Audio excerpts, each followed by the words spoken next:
जळगावातून बंडखोर उमेदवार रेश्मा काळेंची उपमुख्यमंत्री शिंदेंच्या भेटीनंतर माघार. नाशिकनंतर महायुतीतलं जळगावातलं बंड देखील शमलं. नाशिक विधान परिषदेच्या मतदारांची आज सहल. बंडखोरीनंतर आता नाशिकच्या निवडणुकीत हॉटेल पॉलिटिक्स रंगणार. नाशिकमधील मतदार आज ठाण्याच्या दिशेनं सहलीला जाणार. काल नाशिक विधान परिषदेसाठी महायुती नेत्यांची एकत्रित बैठक झाली. विलिनीकरणासाठी पवारांच्या राष्ट्रवादीचा काँग्रेसला प्रस्ताव. 15 ऑगस्टपर्यंत विलिनीकरणाबाबत निर्णय होण्याची शक्यता. सूत्रांची माहिती.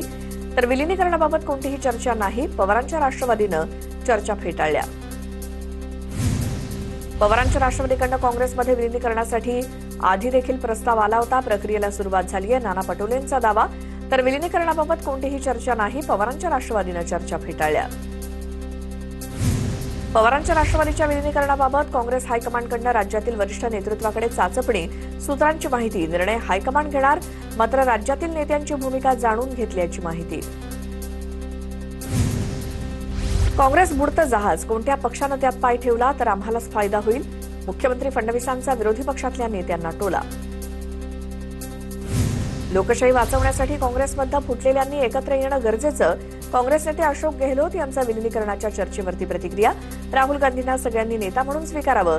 संजय राऊतांच्या वक्तव्याला गेहलोतांचा पाठिंबा. तृणमूल काँग्रेसला सोनिया गांधींची ऑफर. पक्ष विलीन करा, काँग्रेसचं राष्ट्रीय उपाध्यक्षपद देणार. सोनिया गांधींचं आश्वासन. महिला शेतकऱ्यांसाठी फडणवीस सरकार विधेयक आणणार. महिला शेतकऱ्यांना आर्थिक आणि सामाजिक दृष्ट्या सक्षम करण्यासाठी महत्वाच्या तरतुदी होणार. वर्षा निवासस्थानी आगामी विधेयकासंदर्भात सादरीकरण.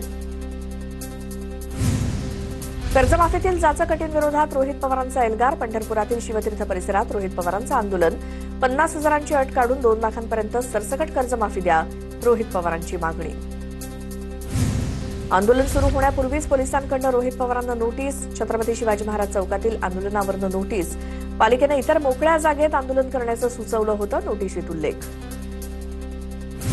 शेतकऱ्यांच्या कर्जमाफीत कोणत्याही अटी नाहीत. कर्जाची मर्यादा 3 लाखांवरनं 5 लाखांपर्यंत करण्यात आली. निवडणुका समोर नसताना सरकारनं कर्जमाफी केली.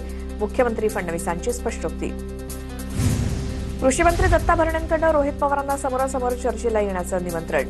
तर जोपर्यंत सरकार आश्वासन देत नाही तोपर्यंत आंदोलन सुरूच ठेवणार, रोहित पवारांची भूमिका. रोहित पवारांनी अन्नत्याग नाही तर स्टंटबाजी त्याग आंदोलन करावं, नवनाथ बंद यांचं ट्विट. कर्जमाफीचं स्वागत सोडून रोहित पवार आंदोलनाच्या नौटंकीत व्यस्त. ट्विटमधनं नवनाथ बंद यांची टीका. रोहित पवारांच्या अन्नत्याग आंदोलनाला रोहित पाटलांचा पाठिंबा. शेतकऱ्यांच्या प्रश्नावर सरकारनं तातडीनं सकारात्मक निर्णय घ्यावा, रोहित पाटलांची प्रतिक्रिया. केवळ नाटक करण्यापुरतं रोहित पवारांचं आंदोलन. रोहित पवारांच्या अन्नत्याग आंदोलनावर गोपीचंद पडळकरांची टीका. रोहित पवारांना 1 ते 2 महिने आंदोलनाला बसू द्या, पडळकरांचा टोला. मुंबई पालिकेच्या महापौर रितू तावडे पुन्हा वादात सापडण्याची शक्यता. महापौरांच्या दालनात भेटीसाठी आलेल्या नागरिकांकडनं भोजपुरीचा गजर. गाण्यासह नागरिकांकडनं भोजपुरीत रितू तावडेंचं कौतुक. उद्धव ठाकरेंनी 14 जूनला मातोश्रीवर खासदारांची बैठक बोलावली. ऑपरेशन टायगरच्या पार्श्वभूमीवर बैठकीला महत्त्व. ठाकरेंचे खासदार एकनाथ शिंदेंच्या संपर्कात असल्याचा दावा. धाराशिवमध्ये ठाकरे गटाच्या बैठकीला खासदार ओमराजे निंबाळकर अनुपस्थित. निंबाळकर बैठकीला अनुपस्थित असल्यामुळे चर्चांना उधाण. तर काम असल्यामुळे ते आले नसतील, अंबादास दानवेंची प्रतिक्रिया. बीडमध्ये विधान परिषद निवडणुकीच्या पार्श्वभूमीवर अंबादास दानवेंच्या उपस्थितीत बैठक. विधान परिषदेचं चित्र आव्हानात्मक, मात्र यश मिळेल अशी आशा, अंबादास दानवेंची प्रतिक्रिया. इलेक्शन नव्हे सिलेक्शन करण्याचा प्रयत्न. लोकशाही धोक्यात असल्याचा अंबादास दानवेंचा आरोप. तर दर 2 दिवसांनी चर्चा होत असते. ऑपरेशन टायगरबाबत दानवेंची कबुली. जळगावात युतीच्या उमेदवाराच्या प्रचार पॅम्पलेटवरनं उन्मेष पाटलांचा फोटो गायब. प्रचाराच्या पॅम्पलेटवरनं शिंदे सेनेच्या उन्मेष पाटलांचा फोटो वगळला. पॅम्पलेटवरती शिंदे सेनेचे माजी आमदार शिरीष चौधरींचा देखील फोटो. अमरावतीचे काँग्रेस उमेदवार हर्षजित देशमुखांना रुग्णालयातनं डिस्चार्ज मिळणार नाही. सोनोग्राफीत किडनी स्टोन असल्याचं निदान. हर्षजित देशमुखांचा रुग्णालयातला मुक्काम वाढण्याची शक्यता. अमरावती विधान परिषदेच्या निवडणुकीत नवा ट्विस्ट. काँग्रेसकडनं वंचितचे उमेदवार निलेश विश्वकर्मांना पाठिंबा देण्याबाबत बैठका. पाठिंब्यासंदर्भात 2 बैठका झाल्याची सूत्रांची माहिती. सोलापूर विधान परिषदेसंदर्भात राष्ट्रवादीच्या स्थानिक आमदारांच्या भूमिकेसंदर्भात सुप्रिया सुळे आणि धैर्यशील मोहिते पाटील आमदारांची चर्चा करणार. पवारांच्या राष्ट्रवादीच्या 3 आमदारांचा भाजप उमेदवाराला पाठिंबा. विधान परिषदेच्या पार्श्वभूमीवर महायुतीची सोलापुरात बैठक. राजेंद्र राऊत विक्रमी मतांनी विजयी होतील, जयकुमार गोरेंकडून विश्वास व्यक्त. नांदेड विधान परिषद निवडणुकीत तयारीनिशी उतरलोय. नांदेडचे महाविकास आघाडीचे पुरस्कृत उमेदवार कृष्णा पाटील आष्टीकरांची प्रतिक्रिया. निवडणुकीचा बारकाईनं अभ्यास केलाय, विजय माझाच होणार असा विश्वास व्यक्त. अशोक खरात प्रकरणी सरकारी वकील म्हणून ज्येष्ठ वकील उज्ज्वल निकम यांची नियुक्ती.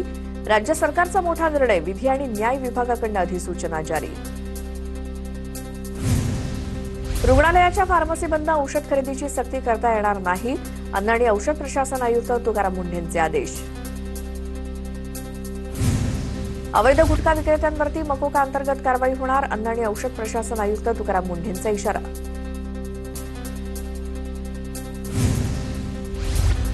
शेगावच्या प्रसिद्ध कचोरी सेंटरवरती बुलढाणा अन्न आणि औषध प्रशासनाचा छापा. कचोरी बनवण्यासाठी वापरण्यात येणाऱ्या कच्च्या मालाचे नमुने घेतले. भेसळयुक्त पदार्थ आढळल्यास कारवाई करणार. शिर्डीत साई मंदिर परिसरातील दुकानात बंद, निकृष्ट दर्जाचे पेढे गायब. अन्न आणि औषध प्रशासनाच्या छापेमारीनंतर प्रसाद विक्रेते धास्तावले. पेढ्यांवर पॅकेजिंग आणि एक्सपायरी डेट छापल्याचं निदर्शनास. प्रणित मोरेच्या स्टँडअप कॉमेडी शो प्रकरणाची राष्ट्रीय महिला आयोगाकडून दखल. महिलेच्या संमतीविना लैंगिक वर्तनाचे कथित गौरवीकरण केल्याचा आरोप. प्रणित मोरेसह हिमांशू जांगराला 22 जून रोजी महिला आयोगासमोर हजर राहण्याचं समन्स.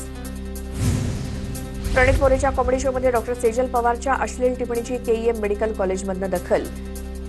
2 सदस्यीय चौकशी समिती स्थापन. सेजल पवारवर कारवाई होण्याची शक्यता. डॉक्टर सेजल पवार वक्तव्य प्रकरणात केईएम रुग्णालयाचा प्राथमिक अहवाल समोर. प्राथमिक अहवालात आक्षेपार्ह आणि असंवेदनशील वक्तव्य केल्याचा ठपका. पीसीएस धर्मांतरण आणि लैंगिक अत्याचार प्रकरणी निदा खानसह सर्व आरोपींच्या जामिनावर 19 जूनला सुनावणी. सरकारी पक्षाची देखील बाजू ऐकून घेतली जाणार. गर्भवती असल्यामुळे जामीन मंजूर करावा, निदा खानची न्यायालयाकडे मागणी. पालघर लवजिहाद प्रकरणात एसआयटी स्थापन करण्याचा मुख्यमंत्र्यांचा निर्णय. डीसीपी मीना मकवाना यांच्या नेतृत्वाखाली एसआयटी स्थापन. पालघर लवजिहाद प्रकरणी चित्रा वाघ यांनी पीडित कुटुंबियांची भेट घेतली होती. छत्रपती संभाजीनगरातील शिक्षक सुरेश बोरसे मृत्यू प्रकरणात 7 आरोपींविरोधात गुन्हा दाखल. शिक्षक सुरेश बोरसेंचा पोलीस आणि वाळू माफियांच्या मारहाणीमध्ये मृत्यू झाल्याचा कुटुंबियांचा आरोप. राज्यात एसटी कर्मचाऱ्यांचं 29 जूनपासून आंदोलन.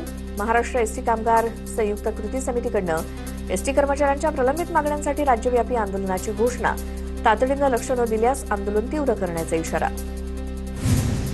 धनंजय मुंडेंना टीममध्ये घेण्याचा अधिकार. सुनेत्रा पवारांचा मुंडेंच्या मंत्रिपदाबाबतच्या वक्तव्यावरनं मंत्री भरणेंचं उत्तर. लॅपटॉपमुळे डिजिटल कृषी प्रशासनाला चालना. 13,000 क्षेत्रीय कृषी कर्मचाऱ्यांना अत्याधुनिक लॅपटॉप मिळणार. कृषी मंत्री दत्तात्रय भरणेंची माहिती.